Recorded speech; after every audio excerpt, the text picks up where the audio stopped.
Good morning. It's gonna be a warm one today compared to yesterday and the day before. It was super windy and cold. We are finishing up the goat pen. Yay.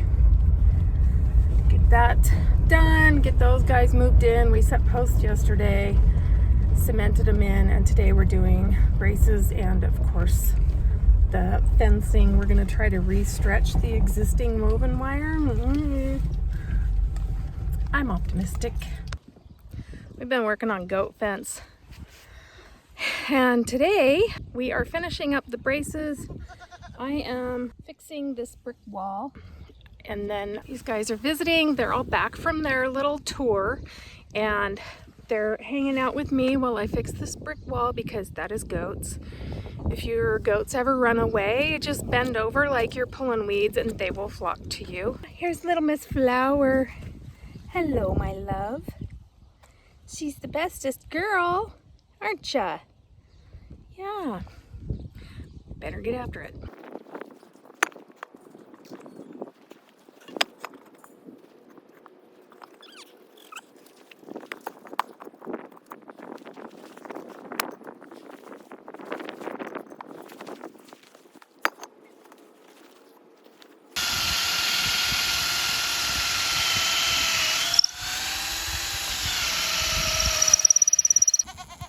It's glad to be back.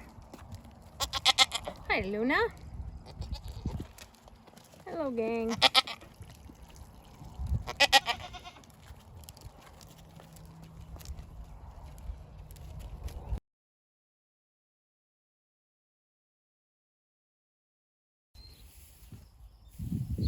This is sweet Susie. She's a 34-year-old Arabian mare, and she's retired.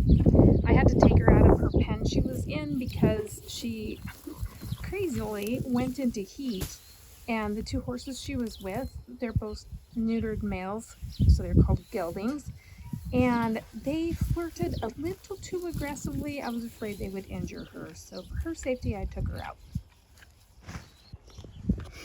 You can see right there, boop boop, that's pretty swollen, and she's got some owies there. Deer mice, I have my little traps set up. I'll show them to you, and I'm going to place them in the tack room, a couple of other sheds, and the studio for now. I'll show you what I got. Buckets. These buckets, I'll have about 3 inches of water in them. Then I just put a chunk of PVC over the top and then a PVC sleeve. I'll show you how these work. The mousey will climb up the side. I'll put a little ramp in there, some kind, little chunk of wood or something, so they'll climb up the side. There's peanut butter on this sleeve. I hope it's slippy enough. And there's water in the bottom. So the mouse comes up, shimmies across there, tries to eat the peanut butter, and it slips. I don't know if that's going to be slippery enough. Anyway, they fall into the water and they can't get out.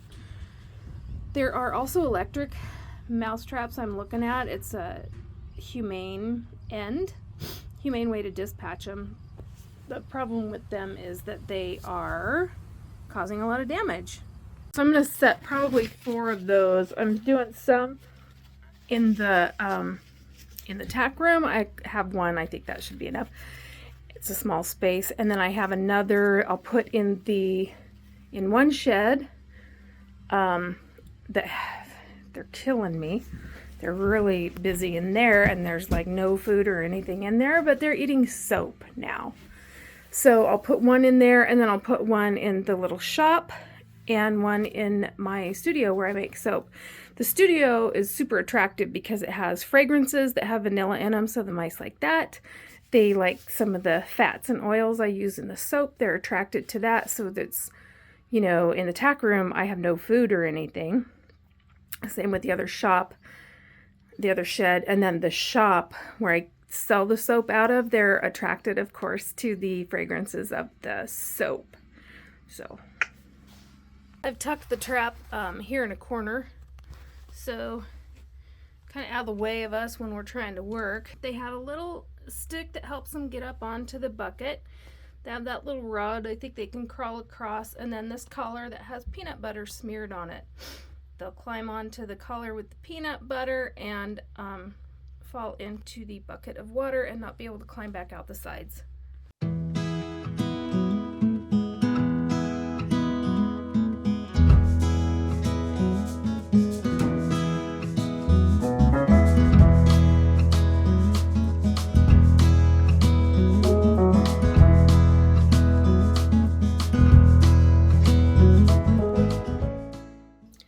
Frequently asked questions about our trail rides. Do you have shoes on your horses?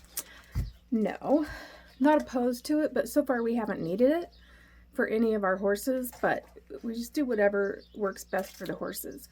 Sometimes, like today, we have a horse who's a little tender. In this case, it's Axel. He's always got really thin soles, and it's just the way he is. And we'll put these boots on him. So these are pretty slick little boots. They go on and off for the ride. So you put them on before the ride, take them off at the end of the ride. I'm not real religious about barefoot only or anything like that. You just gotta take it on a case-by-case basis and do what makes the horse feel comfortable. Beautiful Axel getting saddled up. And there's his boots, ready to rumble. Hi. We mostly ride on dirt roads and dirt trails, so it's actually pretty easy on their feet to go barefoot. The times we would shoe a horse is if they needed something corrective done, which happens.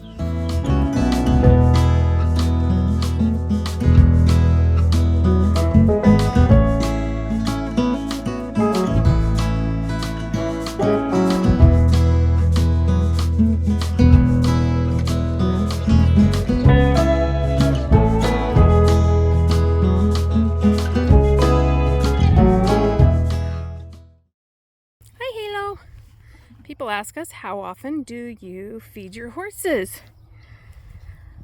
Once a week, whether they need it or not.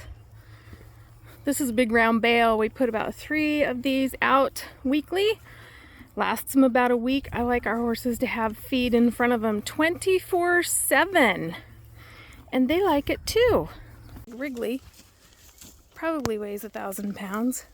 And she'll eat about 2 to 2.5% of her body weight per day. So 20-25 pounds a day. And I have 9 horses right now. The 2 drafts will eat more because they're bigger. And the working horses, if they're working, they'll tend to eat a little more. Maybe in the summer they'll eat a little less. In the winter, I know they eat a lot more. We have feeders dotted around the place so that they can eat and not be pushed out. If they get pushed out of one, they can go to another. So there's always food available to them. These are the bales that we put out once a week. This is grass hay. See the nice fine stems? And these are about 750 pounds. Ugh. This is me standing up. That's about where they hit. So we'll put these out about once a week. I feed them grass hay 24/7 because it's just something they can eat constantly, and it doesn't make them fat, doesn't do anything really, just keeps them maintained.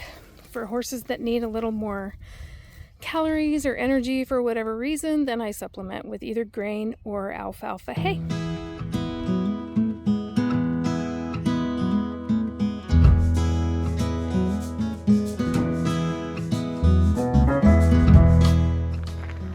Look at the hops, they're coming in so awesome. I'm hoping they grow over that and provide a bit of shade. They're so fun.